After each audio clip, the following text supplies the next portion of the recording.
It's All Things Considered, and I'm Dave Lawrence. Today we're continuing our off-the-road interview series, remotely connecting with musicians around the world, sharing their experiences during the pandemic and other crises. Hear everything we've done so far at hawaiipublicradio.org. It's hours of interviews and several exclusive live musical performances. Today, another member of the Rock and Roll Hall of Fame joins us. Last year, we were fortunate to have the Moody Blues legendary bass player John Lodge as our guest, and he's back this time with a new song, appropriately called In These Crazy Times, the Isolation Mix, as we welcome back one of the founding original members of the Moody Blues, bassist John Lodge. John, welcome back, my brother.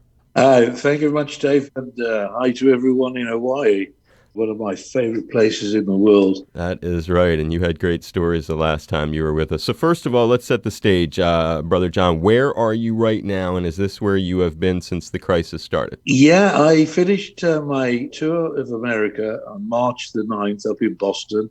I flew down to Naples, Florida, where my son lives and his wife and my grandson. And my wife was down there waiting for me so we could have a couple of weeks vacation. I was going back to the UK for the 50th anniversary of the Isle of Wight Festival. And then sort of 4 days later, March the 14th comes along and I'm in lockdown. And have been ever since, I've got a condominium here. And except my guitars and my bass, I didn't have any equipment at all. And I thought I'd better start just being creative, and spend the time wisely. So I had to go out and get a computer, some power speakers, keyboards, some microphones. Eventually, I wrote this song called In These Crazy Times. I suddenly realized I'm on my own. How on earth am I going to get anyone to do any of the backing vocals? And so I said to my wife, come on, you've never sung before on a record, but you got to do it now. I taught her the song. We recorded it in a couple of takes. And then I rang my son. He loves playing guitar, but as a hobby. And he likes Dave Gilmour. And I said, come on, you've got to record on your dad's record, come on. So I sent him the files and he put the guitar on. And then I've been working with Yes on the Royal Affair tour across America last year. I said to John Davidson, who's been joining me on my solo tour as well, I said, John, will you do the backing vocals? And eventually I ended up with all the files. And I sent them to my front of house technician who's got a mixing desk. I said, can you mix this? Suddenly there I have. I've got a record finished. And I couldn't believe it in these crazy times. It's such an organic project, Naples, Florida. And so your son lives there. And what general region of the UK is it that you usually call home? Well, just south of London, a little village called Cobham in Surrey. It was the Moody Blues headquarters for 35 years. So that's your primary residence. And then you had been visiting your son in Florida, and the pandemic basically forced you to quarantine there. So that's why you've been basically trapped in Florida, for lack of a better word.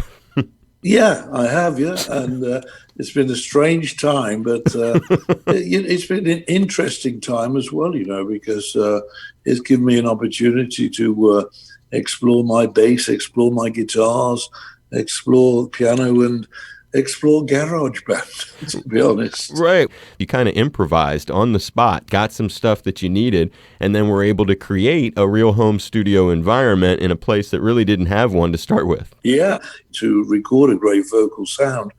I set up my microphone with a sound booth round it, but I put it inside a cupboard. And we got inside the cupboard and closed the door. And I'm really pleased with the sound. Again, it's the great John Lodge from the Moody Blues talking about In These Crazy Times, the Isolation Mix. How far into the pandemic was it when you came up with the song? And talk about the words and it being an inspiration. Yeah, it was quite a few weeks into the pandemic. And I was sitting down on my own, and then I thought, just a moment, how can I turn this into a positive message? And that's what I looked for then, was starting to think, okay, we're in this position, all of us now, but how can we make our tomorrows better? And the way to do that is to think about what we're going to do when we get out of this on a positive sense, an inspirational sense. What have we learned from being in quarantine? What have we learned from being on our own?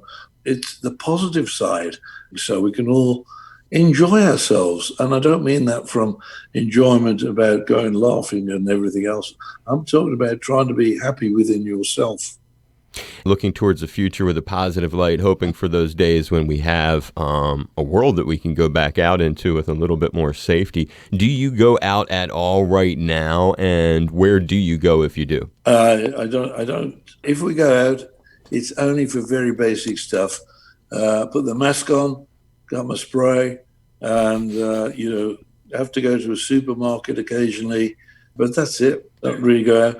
I go out on a bicycle to try and keep fit, not seeing anyone, and but other than that, no, I don't go into restaurants, anywhere, bars, nowhere at all. And your groceries are not delivered. You're going to get them, it sounds like.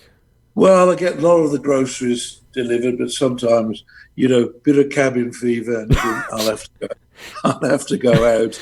I'll mask myself up and take the spray and spray everything. It's scary because, if you do bump into someone, you don't know if that person's been in touch with someone else, But all you can do really is wear your mask, social distance, and hope everything goes right. The problem is, no one's got a handle on this at all. The advice we're getting from everyone is so different from everybody. I'm just trying to do the right thing where I think is right and take the right things that go with it, lots of vitamin C, lots of zinc and everything else. When you think about the new need, artists are going to have to probably play to a third of the fans that they used to play for. We just had Joe Satriani on recently, and he was talking about the economics of touring and how desperate it's going to be to make anything work. When you think of yourself and the Moody Blues, what are the plans going forward? I actually don't know. I was talking to the rest of my band about this. Obviously, we're planning, what we would do to get back on the road. So, as Joe was saying, like we're all saying, really, that if you play to a 1,000-seat venue, it's going to be 350 people. That's all. If it's 10,000, it's 3,000. The economics aren't there. So I really don't know what is going to happen. Not to mention the crew, the touring routine of being on buses together, that kind of stuff, all of it. But then on top of that, we just had guitarist John Scofield on.